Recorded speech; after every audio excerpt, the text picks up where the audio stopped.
Good morning, ladies and gentlemen. Welcome to the Catalyst webinar series presented by the Education Committee for the Southern California PGA. The Catalyst webinar series is a bi-weekly educational platform for creating success and change in your club and career. We're very excited to introduce Martin Chuck, PGA, sole proprietor, owner, and inventor of Tour Striker training aids and Tour Striker Golf.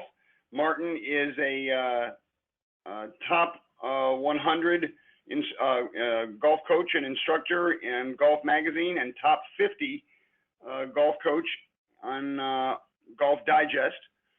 Been a PGA member for 25 years and is joining us this morning on the Catalyst. Mr. Chuck, thank you very much for being here this morning. Good morning. Everybody, thanks so much for watching, everybody in Southern California. I appreciate you tuning in. Cal is near and dear to my heart because that's where I got my PGA membership in, I want to say, the fall of 1996. So it was a good journey. Spent some time in Palm Desert, 93 until 2000, where I was the director of golf at Indian Ridge Country Club in Palm Desert. Had a lot of good times and made a lot of friends in Southern California. So thank you guys for tuning in and watching. I'm going to do my best to kind of show you my office space. I mean, I've got a webcam on and face on here.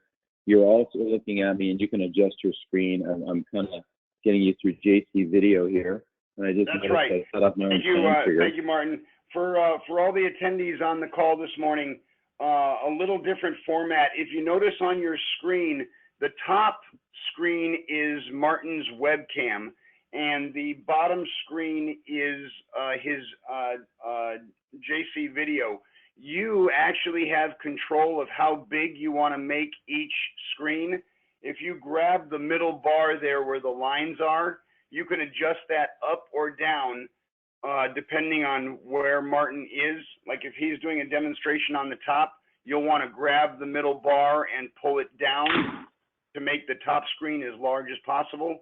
If he's directing to the JC video down below, you might want to pull that up to make that frame larger, or you could just put it right in the middle to give it a 50-50 split.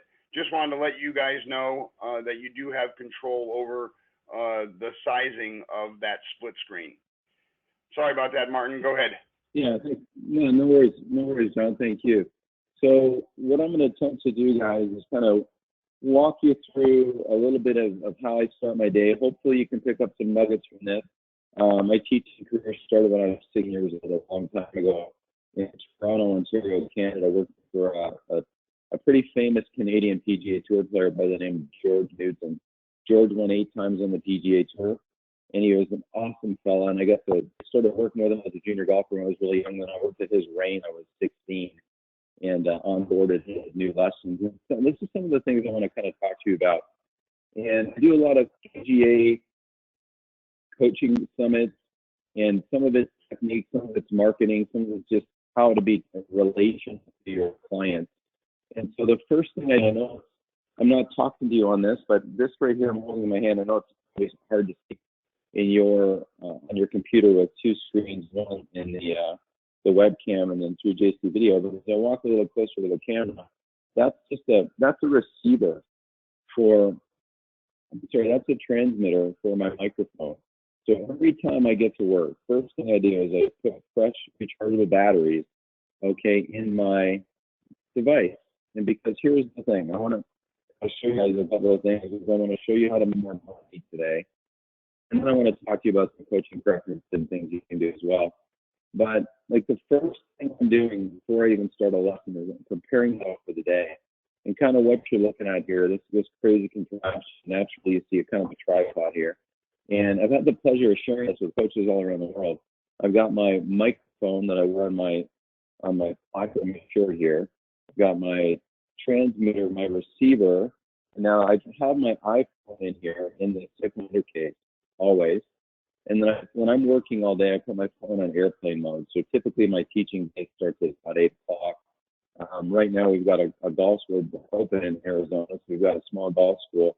One of my assistants has a group right now going through some short game stuff. In fact, you may see them walk through the studio here to kind of go through and use the restroom. So if you see a little traffic behind me, that's what it is. But my assistant general owner has got a small group out there working on short game generalities, I suppose, right now.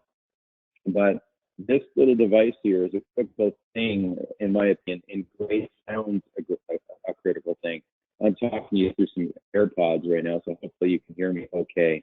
But like I said, first thing I do is put on my transmitter and receiver, and what I'm more than happy to do for you guys is I've kind of put a list of all these components together to make it really simple. So if you can email me if you want to. My email is martin@tourstriker.com. I mean, there's the company name back there, my name at tourstriker.com. And I will send you the components and how you can make this thing up. Basically what this is. And I joke, I call it my Martin, I'm sorry to cut you off there. I'm getting a lot of comments through the question box about the audio being kind of choppy. There's moments where it's really, but it seems like the more you move, the more choppy it is. Is there any way as we did in the practice, can you go to the speaker phone on the cell? It might sound better than the earbuds. Yeah. Done. Is that better? Hello, yeah, I think that's a little better. Okay, well, I'm just on speakerphone, so hopefully that's as clear as it's going to get, I'm afraid. Yeah, no, that sounds pretty good. I think Jeff Hart, are you on there? Andrew, the guys that have commented, Joe Groman, guys that have commented on the question box. Guys, can you hear me? Back if you could hear Martin pretty good. Can you hear me okay, guys? Sorry about the technical issues. No fun at all. Here I am doing a little seminar in great communication, and I don't have audio, so I apologize. Getting audio into your iPhone when it's not hardwired. I should have brought some wireless. I should have my wired ear headset. But my point, fellas, is that this phone, goes on airplane mode and sits in this tripod most of the day. I don't check messages or anything. When I have clients, my attention is on my clients. And what I use, you guys, is getting some texts from my Southern Cal friends right now giving me a hard time, and I would expect no less, by the way. So as I go into what I want to show you guys is how I kind of grew my client list. I'm going to walk up closer to these cameras. You can see I use an app called Coach Now. And so if I scroll through, there's 2,700 students in here right now. And what's great about Coach Now is you get a client, right? That's a great opportunity. Whether you're a pro at a range, at a public facility, whether you're a pro at a private club, the first thing I would do is get every one of your students in an app such as this. I'm in Coach Now, that's what I use. And the reasons for using Coach Now is that I can reach out to the mass of my students at any time. Hey, I've got an open spot on Thursday. Anybody interested? So being a great teacher, I want you to be a great teacher, but I also want you to earn a great living. So to earn a great living, you've got to be able to, charge a reasonable amount for your services, hopefully more than a reasonable amount for your services. And you've got to have a way to be relational with your clients. So what's great about this app, and I'm sure many of you use this now, or you're living under a rock. So I hope that a lot of you are kind of enjoying this. Or an app like this, if I go to a client, here's a great example. And again, I'm going to walk up to the camera to show you this. This lady decided that she was going to take golf pretty seriously. So this is her chronological kind of rundown of how she's developed over the last few weeks, coming out and taking lessons. Even amid this time, and I know every state's different, and we all have different operating situations, but she couldn't go to work. She took advantage of actually working on her golf game a little bit more. But let's put the COVID situation aside and talk about how you're going to improve your relationship with your students. So this is a big part. Now, if you email me, I will send you a link. You can check out all these goodies. When you are, in fact, in front of somebody and you want to show them a move or an improvement to their golf swing, and we'll do a couple of case studies soon enough. And welcome to my office studio, by the way. If I could walk my webcam's mounted on the wall, or I'd kind of give you a little tour out there. We've got a great range, a lot of open space. And so this is a place where we'll kind of come in and out of from time to time to get on. We use gears in here, obviously staying on a pressure mat, JC video for the camera situations. But when you onboard a student, getting started in a lesson, what are the first things we're looking for in a student? If they're coming to see you for your professional help, naturally they're going to want improved ball flights. They're going to come to you and they're going to say, well, hey, Martin, I'm hitting fade, or I'm not consistent, and those are the beauties, or I can't hit a pitch shot off the time, I'm embarrassed to say. So they give you what they want. It's your job to give them, what you can do for them and how you explain things and break down the situation to where you can help them build themselves up as a confident golfer. The ability to use technology these days, and this is how I'd start lessons, is if a student came to see me and they have an issue, I'll say, okay, let's hit some balls together. Let's warm up, hit some wedge shots.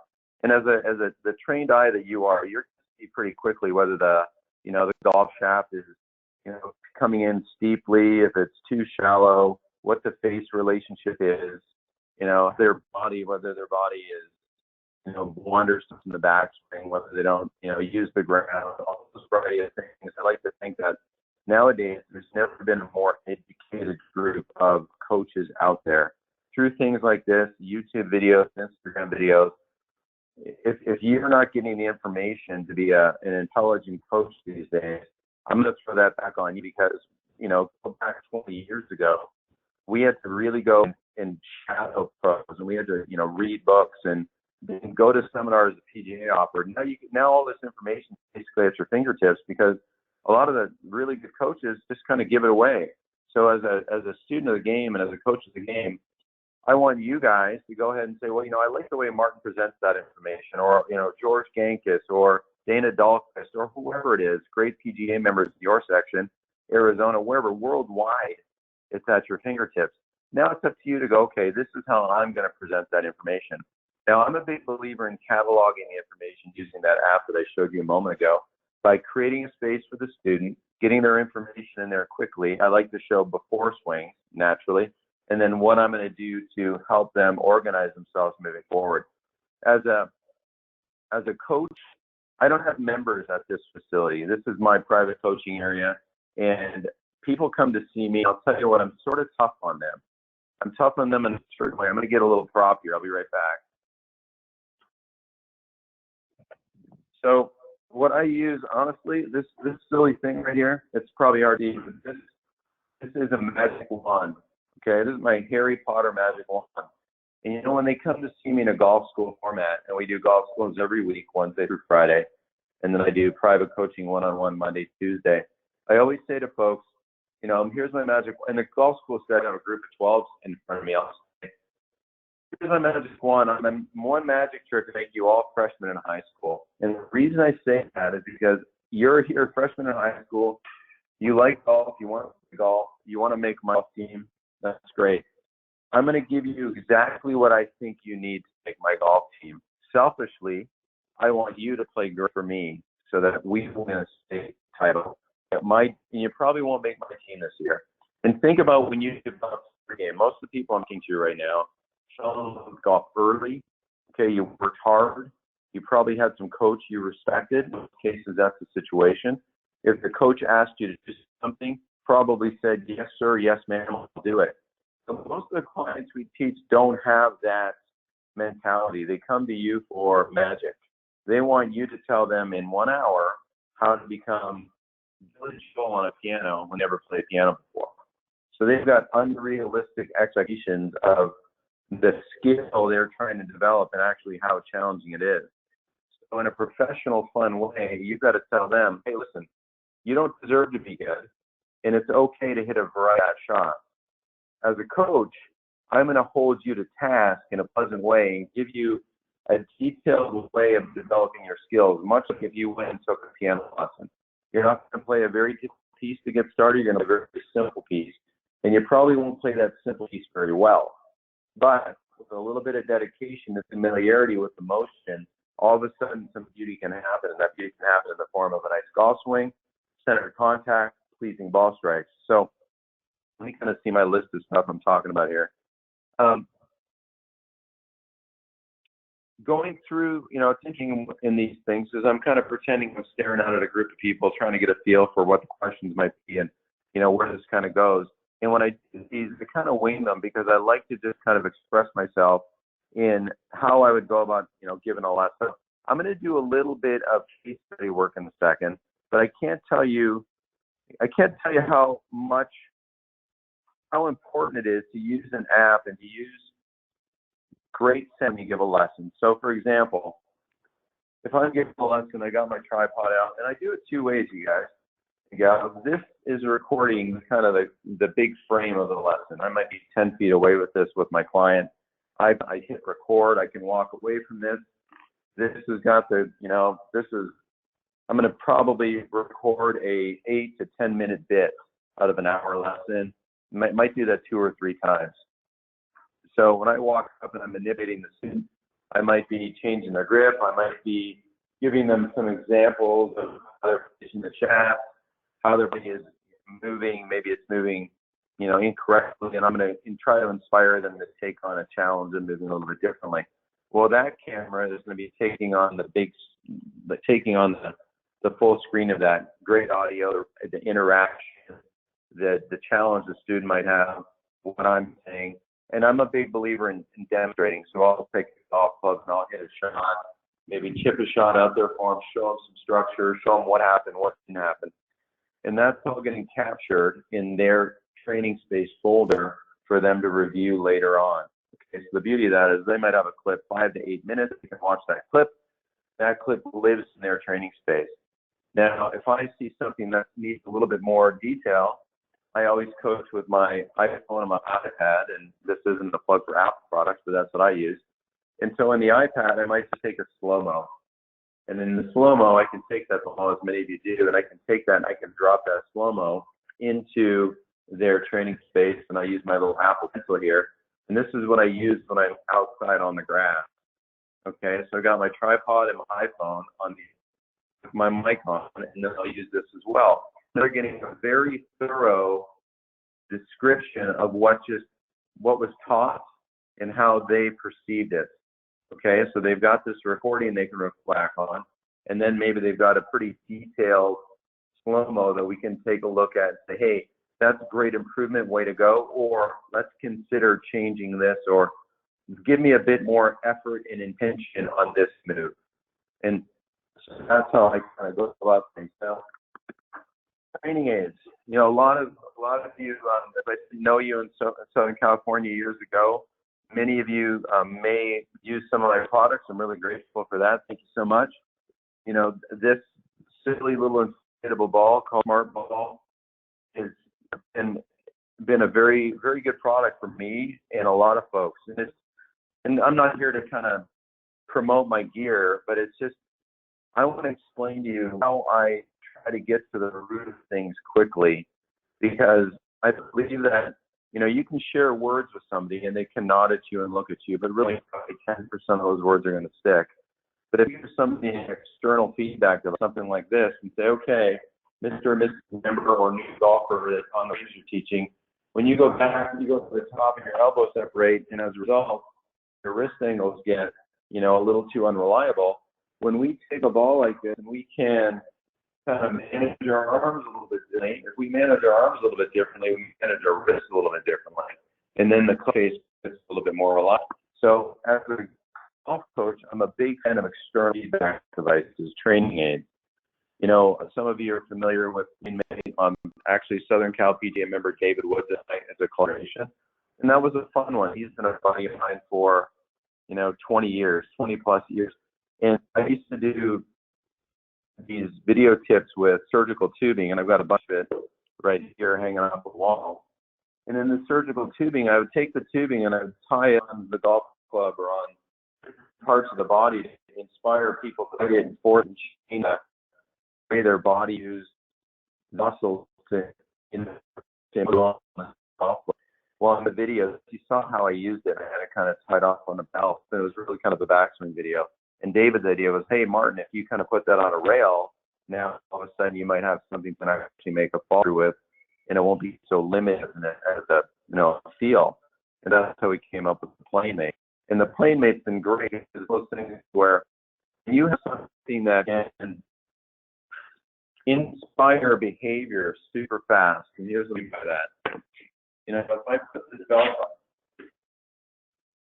and I'm not trying to tell you to go out and buy a PlaneMate, but the coach, when I put on external devices like this one, I get a golf club in somebody's hands, and their job is to feel the resistance of where the club is or isn't in a swing. The learning to me happens a lot faster. So here's a situation I bring you. Most clients, most golfers are going to come to you that they, Uncle Al or their 15 handicap father said, hey, this is how, keep your head down, hit the golf ball, and you're going to see a lot of this behavior. Well, when the golfer learns how to have a little bit of structure and a little bit of, force away from them and sustain that force and learn how to use that force, a golfer pretty quickly. So you can take a newbie in just a few minutes when they start to understand some of the forces and pushes that they may not develop quickly on their own. Certainly as a coach, you're going to do your best to explain that to them. But if they can fight the band a little bit and have this sense of feeling on where the pressure and force would go, not to let this all get flimsy and go away, now all of a sudden you have somebody that's starting to paint the picture of a golf swing quicker, and through that, you're going to be their hero as a golf coach. Because if you can express yourself quickly, whether through awesome use of language or saying, hey, I've got a training game for that, I've got something for the wrist that clicks, or a smart ball, I don't know if your arms or a PlaneMate that'll give you the structure into the finish, how to rotate, how not to get in a situation where everything is super crossed up, post impact, how the top of the swing isn't all folded up, how that sensor action away from you. And you can do that quicker. That student's going to think, man, this guy really knows what he's talking about, or this gal really knows what he's talking about. So expressing yourself in a meaningful way, getting to the point quickly, that's a big, big deal. And so I'm a big fan of things. We use stuff like frisbees all the time. Here's an example. A little bit of duct tape on a frisbee on how somebody can learn how to feel some of these behaviors without excessive, hand motion, wrist club head motion. And all of this stuff, you guys and gals out there, thanks for watching, by the way, all of this stuff would be, categorized in their training space. And I tell my students, I say, hey, this is our communication place. This is where I'm going to reach out to you, and you're welcome to reach out to me. I don't want them texting me. I don't want them emailing me. I want them, once I create a training space, I say to them, hey, listen, thanks for the lesson. That was great. Well, here's your homework. I show them how to use their app. It's on any device, iPad, phone. They can watch it on their desktop. I say, here's your homework. This specific drill I want you to do. Say it's a little pitch shot to, both arms straight, rotated, relocated, 30-yard pitch shot. Have somebody hold your device or go buy an inexpensive tripod and do it yourself, and post within your training space your homework. Maybe you give them 5 shots to hit. That's their homework. And if you can get that relational situation going, and they think and know that you care, you're going to have a student for a long, long time. So how I use this app, and this goes on to kind of how to market yourself, the ways of making golf money in this business, right? You can have golf schools, and golf schools are a great way to make money because people pay a chunk of money. They come for a few days. You can have a bit of a crowd. You can make some decent money in a golf school. Junior golf, after school programs, those kind of things are great. Well, when you have an app like this that it can include the parents, and you can create little Johnny's training space right here, put his mom and dad in so that they can see what's going on. And then you can also reach out and the parents can reach back, all within one convenient little place rather than searching and hunting around for emails. So this kind of thing is great because now say you have, you want to do a big golf school at the end of next month. Well, I can send a note out to 2,700 people really quickly. It's targeted, it's golf related, it goes specifically to them. Now, I still have a weekly newsletter for, non-golf school, coach students that I don't teach necessarily, more online people that are just interested in tour striker products, and I would encourage that as well. So sometimes when I do a PGA seminar, I'll say, okay, everybody put your hand up, who has their own website, and I'll get in the room maybe 10 or 15% of you. Okay, who publishes stuff on Instagram about golf, and I'll get 10 or 15% of you. And so I'd say to you, or Facebook, you guys are your own brand. You've got to do, even if you're at a club, if you're at the nicest country club, I'd still say you've got to create your own brand as the human you are that is an expert in golf. So if you're at a country club, you don't have to try to do anything that attracts people to that club. It's just, here's my thoughts. Members will pick up on it. They'll enjoy it. And I say, if people say, Martin, how did you get successful and build a successful golf school and training aids and things? I would tell you, everybody that I know that is, not everybody, I'd say 9 out of 10 of the people that I know that have become really successful teaching golf weren't afraid to get in front of a camera, okay, and express themselves. And they're not afraid of somebody saying, well, Martin, I don't like how you express yourself, or I don't think you know what you're talking about. Frankly, I don't care if you don't like what I'm talking about. I believe in what I'm teaching. I believe that I help students. And so you have to have the same belief. If you put your heart and soul into this, you can become a great teacher, an excellent communicator, and build a great, book of clients that will help build you more clients. Now, some of you might be a little captured by the country club scene where you've got 300 members. That's great too, because the 300 members have guests, they have kids. You can have a great business in that. And the same thing is, as the professional, as the smartest person in the room, as far as teaching goes, at your facility, you've got to be able to express yourself to your members. So they say, hey, that was a great video that Sandy posted in the country club's training space about how to get out of the bunker on number 6. Every golf club's got these challenging shots that members kind of go crazy about.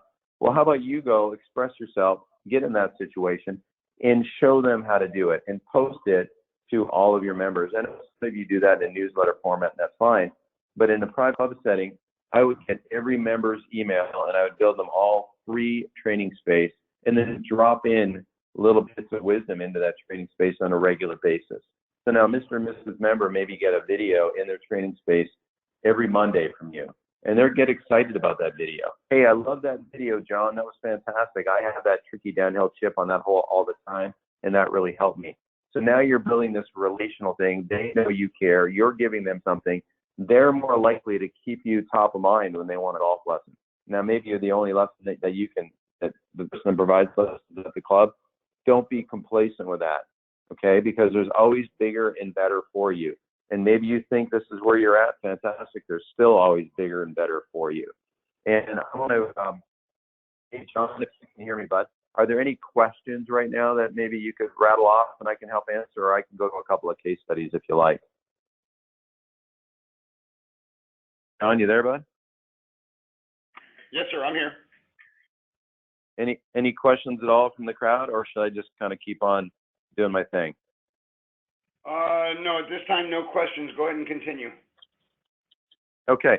So guys, I'm going to walk away from the webcam, and you're going to see a couple of case studies, and I'll talk through a couple of these. And I find this is kind of funny, and I'm guilty of this as anybody. This fella here, I get good fun out of these ones, because this guy owns a plane mate. He probably owns a smart ball. I would bet you he is taken on. He's not a client I've seen in front of me. He's an online lesson client. And here's a situation where I think this person has taken some online lesson situations to too much of an extreme, in that you're going to see basically what's happening here. He sent me an email that said, hey, Martin, I'm hitting fades and I'm cutting across the golf ball. Now, as a coach, you're going to look at this and you're going to say, okay, well, on this right screen, you see a fit gentleman who looks like he's built a nice grip. Golf ball location looks good. Setup looks pretty good. And you think, okay, well, that's pretty promising. On the left screen, yep, that looks pretty good as well. So as this gentleman builds his swing from the starting form and kind of walks through positions, I use the P system as a golf coach nerd that I am.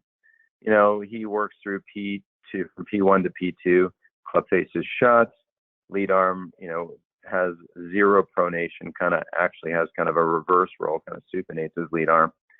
Club gets very, very vertical into P3, and I'll take you guys to P3 here on this right screen. And, right now you're like, man, this guy looks like maybe Matthew Wolff or, some of the online swings we see these days where he's got this excessive turn, and now the club is at P3 on the left side, and the shaft over here is, very underloaded when he gets to this condition right here. And so as he's kind of meandering up into the top of backswing position, you go, man, that guy is, super rotated, and in my opinion, excessively rotated. I wouldn't say it's a classic view, but I do like how rotated his hips are. I think he's a little tilted the wrong way myself. But when you look at this shaft position, and I'm talking to a group of educated golfers here, so if I put a little marker on here and where the club center of mass is, when this person goes ahead and works down into the backswing, you're going to see this golf club is going to have a lot of downward force. I'll show you what I mean. He's going to have a lot of the squat, a lot of leg separation. The club's going to start reading load right now. It was underloaded, very, very ulnar deviated with the left hand, very limited extension in the right wrist. Now it's going to load very, very hard. So he goes to P5 from here, and we'll see what happens as he loads 5. So this fella says to me, Martin, I am slicing the golf ball. Well, when he works down through impact and goes into kind of through P6, there's no chance, no way that this is a club path issue, why a ball might go into right field and have a situation where the ball, he calls it wipey. Okay. So as this fellow works down, his hands are certainly, it's so blurred, but his hands are, in front of the golf ball. The club overtakes, and then he goes up into the finish. Okay. So this to me is an awesome example of a kind of a modern day exaggeration in what somebody's going to do when they watch coaches like me online. Okay, so I'm probably half guilty for this guy getting that way. Now, my response to him in the lesson was, when I was talking, the lesson basically went like this. And I don't do Zoom lessons. People send me video. I look at the video. I draw some lines, talk about it. Then I'll get in front of the cameras, face on down the line, and I'll express myself about what I saw. So this massive, rotation with this very vertical shaft and this tremendous amount of unweighting, takes this golf club and gets it kind of out of control to where the club gets, reasonably looking delivery position, but there's no way he could manage the weight of the golf club in his transition to where he had this thing so underloaded and basically crossed the line in his short backswing. And then he had all this kind of pounce and the club went behind him.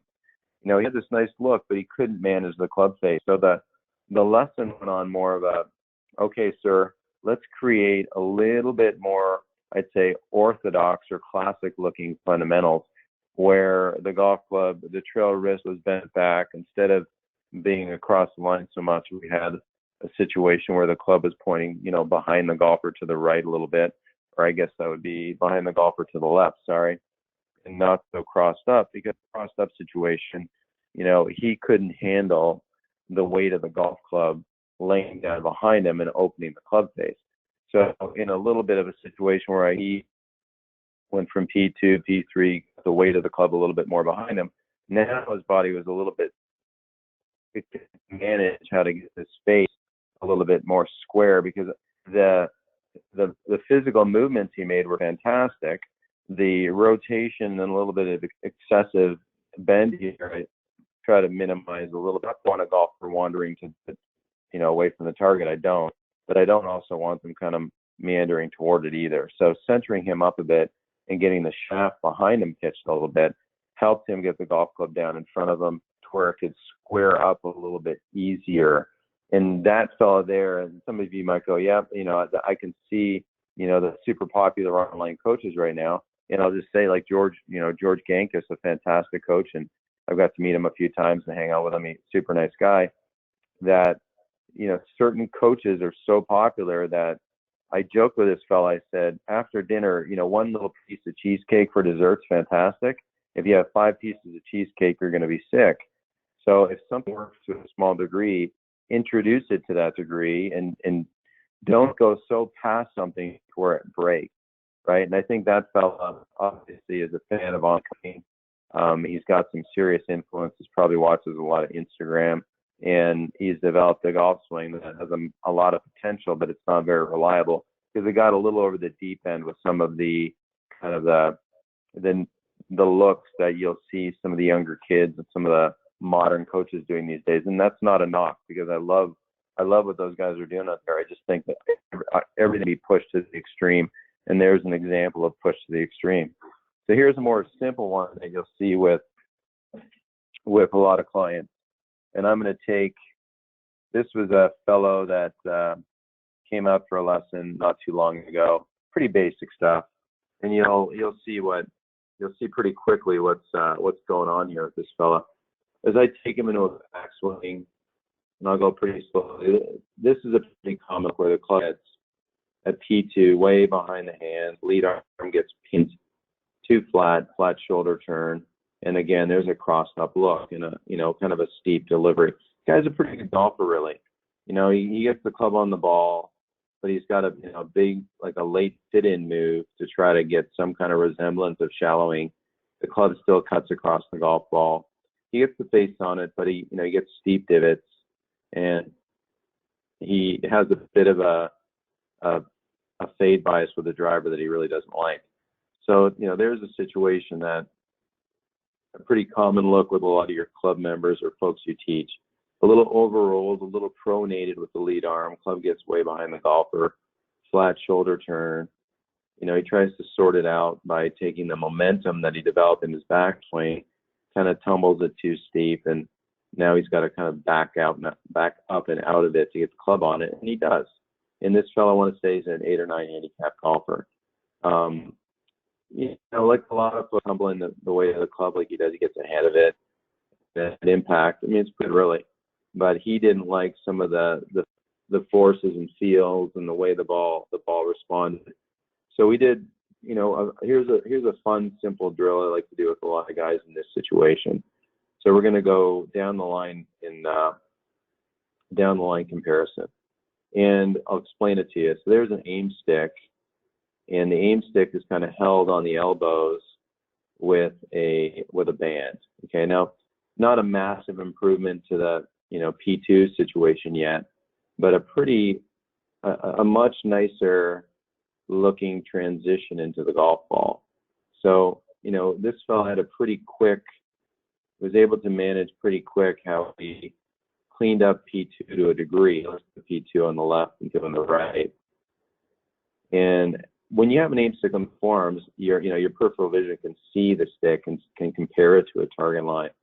And so for him, who's been playing golf a long time, you know, getting to P2, a fraction better. More than that, the transitional move is not as extreme, and the club has a lot better chance with a little bit of arm depth right there. Let me take you to that position. Sorry, when I go to P5.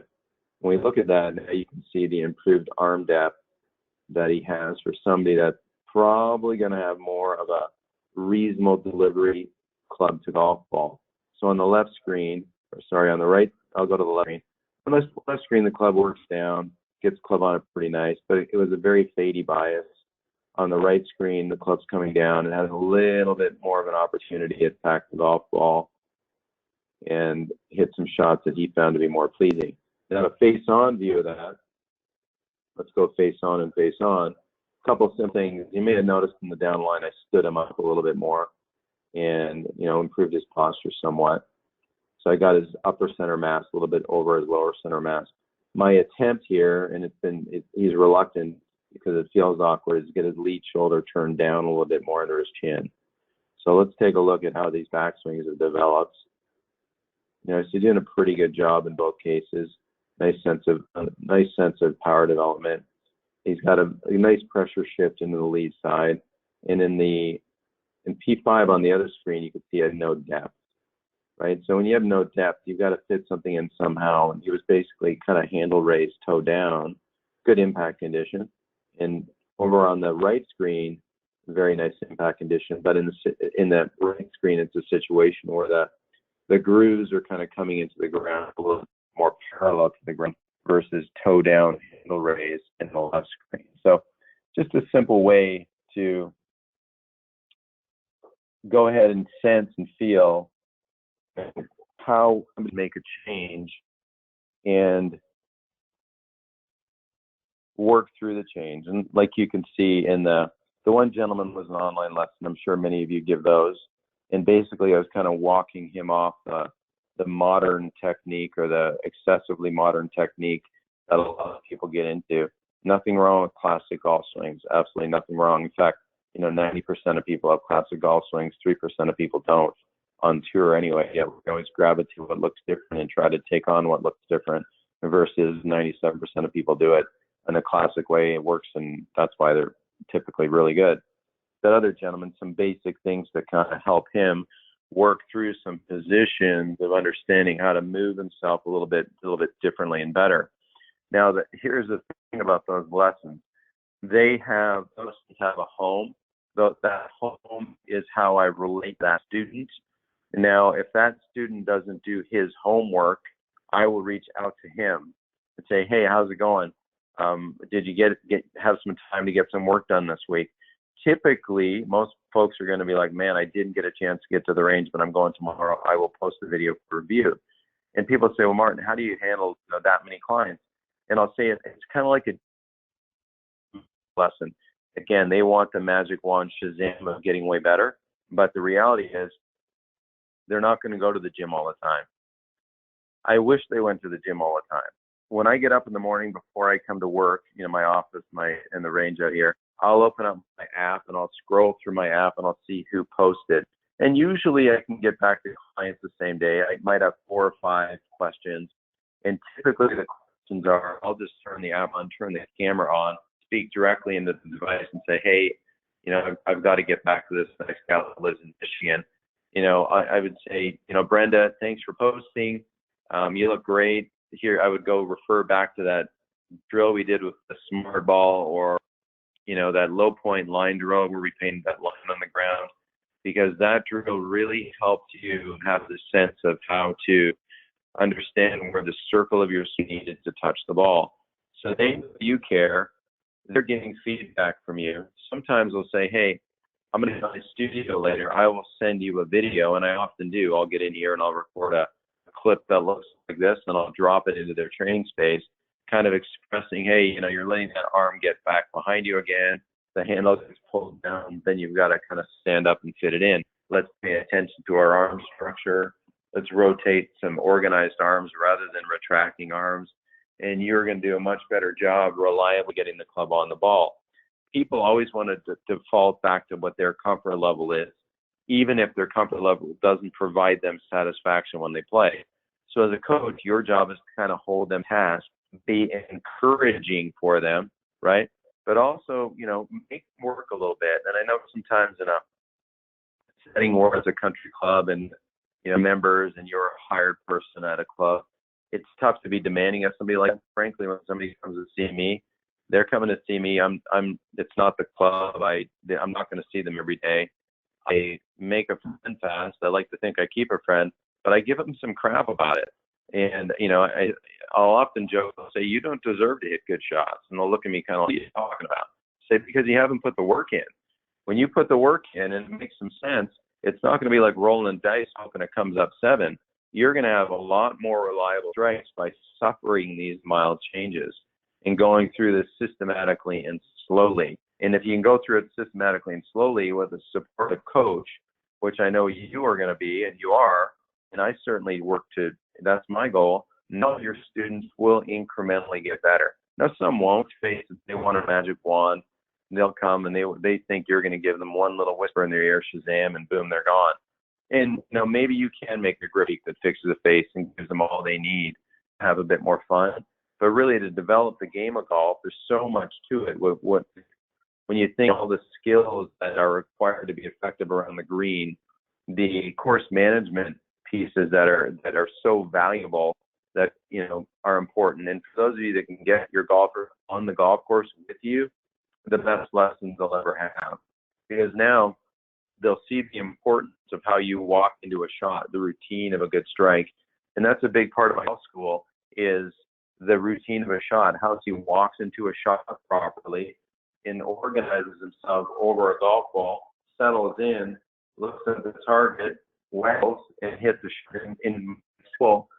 The walk-in routine is a big part of the golf swing, because most people have no idea how to walk into a shot. I show them a great video. They're in the studio. They'll watch a great video of Tiger Woods, Jack Nicklaus, and the walk-in routine.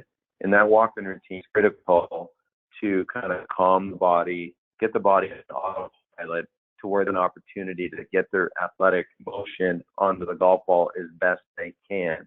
And most of your club members have no idea the importance of that, or your students. And if you be the shepherd to help them develop that routine, to give them a sense of calm to where they have the best chance of hitting a good shot, now you're going to again be their hero. So let me kind of go over my final notes here. I'm pretty much at the in this kind of brief call, for those of you that stuck through this for this 50 minutes thus far, thanks so much. I want you to consider me a resource for you. I've been doing this a long time. I still love to learn. I love watching other coaches, how they describe themselves. But if I can help you, reach out to me. If you guys and gals are interested in my coaching components, email me, martin@tourstar.com. I will get back to you, and I'll send you what I can. And for anybody interested, that ever gets out to Phoenix, my golf school runs from the end of October through the 1st of May. We're almost right up here with obviously the COVID break that we had to have there for the previous few weeks. But if you want to come out and sit in and shadow and kind of watch how I coach, and how my students, who are all excellent coaches, most of them have been with me for 7, 8, 9 years now, how we kind of go through onboarding a client, kind of breaking down their situation, building them back up, and giving them a process. More than happy to have you come out and join us. So, John, you there, pal? Yes, sir. Want to click back on? Yeah, so how are we doing, buddy? You think that warning folks out enough? Come in. Thank you very much for the demonstrations. How do you transition from drills and tips being internally narrow focus to externally narrow target focus? That's a great question. So I kind of was touching on that actually before, I got you on the line. So John, what I do is everything to me is, and this is the great coaches, P and Lynn, Vision 54. They have a great way of talking about, think box and play box. And I call it just behind the line. So we teach people, I'm going to hit this golf ball right here, John. You've got, and I always joke with students. I say, if I give you 30 balls in a 7-iron, you're going to hit a couple good ones, and I'll take credit for those. Okay, but that's the joke. But the point is, I want people to be prepared for, hitting a good shot. So there's the golf ball in play. And at the golf school, we have what's called the rule of one. You get to put one golf ball kind of in your station where you're going to hit it. And everything starts with you walking kind of out of the frame. I'm going to stay in the frame. I'll be a little farther back, but you kind of get my point. Everything starts back here. And we call it a primer move. And the primer move might be somebody's working on a condition, some kind of change, whether it's trail arm behavior and their backswing wrist conditions or what it is. And in this little practice, we like to take a practice swing and kind of say, what a practice swing. It's like a piece of cellophane. So one piece of cellophane wrapped around a half the sandwich keeps that sandwich fresh for 20 minutes, okay? Or a couple hours. Now, every time you put a change, that practice swing has more meaning than a practice swing. It actually has a purpose. It has a deal. It has a stillness to it, to where the person goes, yep, that's what I'm working on. And you wouldn't know I'm doing it when you watch a student do it, because it might look something like this. And people look at that and go, yeah, he made a practice swing. And I say, no, he didn't, or no, she didn't. She made a very thoughtful positional awareness change how that trail arm was, how that wrist behaves. And so once they do one of those, then they have the sense where they stand behind the ball, look at their target, one cleansing breath. Okay, they picture shot, shape, success, the sound, the feel. And then, like I said a moment ago about the walking routine, walking into a shot, trail for the ball line, aiming your block, left foot for ball station, trail foot drops back. We're taking a look and notice the body's in motion here, a bit of a waggle. So that, there's the athleticism. The club's never ground. Like we can tap the grass for radius and measure so you have certainty where the ground is, but you're standing on it. And then from there, we give some trigger, and the trigger might be a little heel tap or a knee kick. I never want the trigger being a squeeze of the hand, so that usually comes from the ground up. But to answer that question is, we take all the internally focused stuff of drills, and we take it back, turn it into something that they have certainty in a kind of a casual quote primer practicing. When they believe that they're doing that, they've got it, they walk in and hit a shot. Now think about a round of golf. You're going to have 40 swings. So if you do that thoughtfully 40 times and you get 10 rounds in, there's 400 thoughtful changes to wrist conditions, arms, shoulder pitch, whatever it is that we help you work through. Now that's starting to groom habit where it counts when you play golf rather than just on a lesson tee. So hopefully that answers the question. What's next, John? Kind of a technical question here. 7-iron, 35 degrees of loft with about a 90-mile-an-hour swing speed. Optimum launch angle to maximize carry. Oh gosh. Okay. Well, I could refer to my TrackMan. Optimum launch angle to maximize carry. Let me go over here. Let me see if I can go. They would be 16 degrees. There you go. But I mean, here's the thing, something like that, do I have that stuff memorized? Absolutely not. Do I have it pinned up on my wall right there, my quick reference? Of course I do. It's when a golfer I use technology. I've got every bit of technology. I've got, well, not every bit, but I've got most technology that you could have in a studio, and I use it sparingly, to be fair.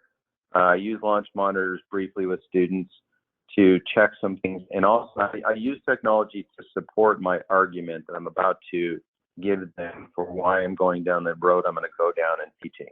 Your path to face is too, it's too variable.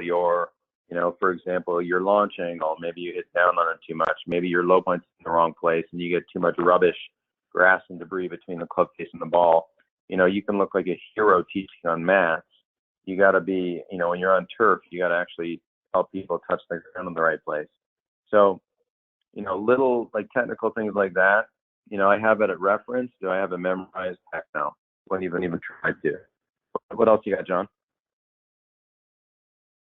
Question for one of your training aids, the Playmate. Can you hit balls with that? Oh, of course you can. If you, for the person that asked that question, you can go to the, David Wood's Instagram, First Striker Golf Instagram, First Striker Golf's mine. Tons. We have a whole protocol series on how to get started and hit golf balls in the Playmate. Now, is it a little bit more restricted than just freewheeling at it? Absolutely. But a lot of people, I call it confusion. They need that confusion by the hands pushing in on them so their body learns where to go, rather than if they don't have that confusion, there's no learning. And it's really tough for a student to get better if they don't have some kind of confusion in how they're working. And I don't say confusion, I'm talking muscular confusion in a good way. So yeah, you can hit balls in that, and we do all the time. People do it daily. Now, can you talk a little bit about your philosophy when it comes to your pricing for your coaching and instruction? Yeah, so I think that people pay you what you believe you're worth. Okay, not what they believe you're worth. So it's like, if you feel you're worth it, you charge what you. So here's the thing: a lot of people say, "Man, I don't know, I'm gonna charge $100 an hour. That's a lot of money." And you go, okay, well, yeah, that's a lot of money. But guess what? If you're good at what you do, so I'm gonna flip around. If you're a decent attorney, what do you charge per hour? If you're a decent golf coach, what do you charge per hour? Oh, golf's a game. It shouldn't be that expensive. No, no, no, no, no. If you're a really good golf coach and you provide extreme value, you deserve to charge people for your time and effort to be a really good golf coach. Being cocky here, I'm a really good golf coach. And when you come see me, you're going to get a lot of value for that time. And you're going to go away going, wow, I got great information. Not only do I get great information, I can reflect back on that information. I have a simple conduit to have questions answered if so desired. So my belief is you always get what you pay for. Well, not always, but I mean, that's the goal here.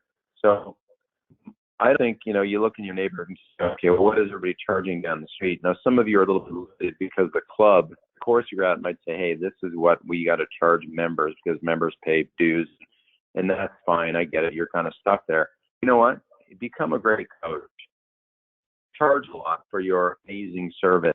And you deserve it. You've practiced for years to learn your craft. And you give information with care and you make people better. Charge quite a bit for your service. So, I'm not going to go on a rhythm of what somebody charge, right, and how qualified they are to charge a good amount for their service. But if somebody does want to call me, they're welcome to do that if they have more questions. And your thoughts on the golf swing shirt? The golf swing shirt. Oh, that's the one with your arms in, like that.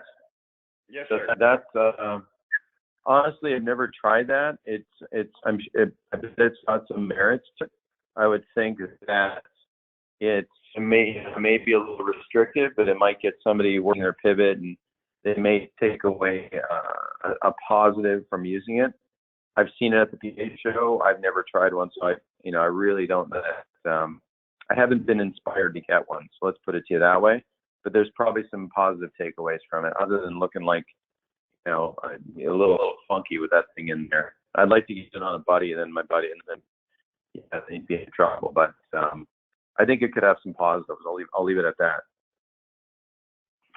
And some thoughts that you have on modifying swing drills to capture the attention of juniors and children. So, juniors children, it's fun first, right? They've got to be mildly entertained. I mean, here's the thing. You can't be a babysitter, So if a kid is not interested in being there, I'm really interested in having the kid there. So it's not a babysitting job. Now, that said, if you're a good coach, you can capture their, you can get them going, wow, that looks fun. One of my favorite things to do with kids, certainly when it gets warm outside, is smashing water balloons. Okay, so getting kids started, I get rid of golf balls. There's a lot of tennis ball hitting, a lot of water balloon smashing. In back in my day, man, I filled a lot of water balloons and took a time. Now you can buy this thing, put a hose on it, and blow 100 at a time. It's like cheating, right? Now picking up all the bits of rubber, that's a bit of a drag, but you make that a game too. So the more visual, the more games. My favorite game for kids is a game that I did with my kids, and we named it Schwack. Okay, SCHWACK. And Schwack was a silly game with 2 sticks, no club heads, and like a 6-inch rubber ball, like the same size as a smart ball, but kind of bouncy. And I put my daughter down there in a soccer goal. We put 2 pylons, one down there, so 20 yards apart, 25 yards apart. And the intent was just to take the stick, whack the ball, and try to get it to go through the goal. Okay. And now what happens? The beauty of that, they put 2 hands on it. They kind of rear back and they give this thing a whack, and all of a sudden it's a great athletic event that stimulates golf. And they're looking to see how do they get it past the person. Maybe they make it go to the right, they make it go to the left. They've got this stick that's not hitting the ground. Okay, I'm a big believer in don't hit the ground. I never try to hit the ground when I play golf. I take divots with my iron but I'm not trying to hit the ground. I'm never really hitting down on something. There's plenty down in a golf swing, but that's for another time. And I'm gonna run out of time to be fair.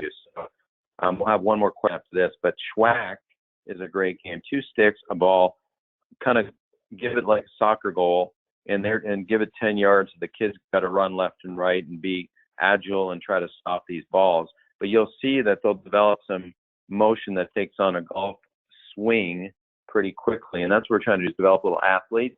And then when they can kind of do that, turn that thing around, okay, we'll give them a golf club, but have them hit some tennis balls, have them hit some water balloons, have them have a lot of fun. And then the kids that kind of take some interest and really want to go on a little bit, introduce the golf ball on a tee, and, you know, hopefully you got a golfer for life. Last question, John. Go ahead, bud.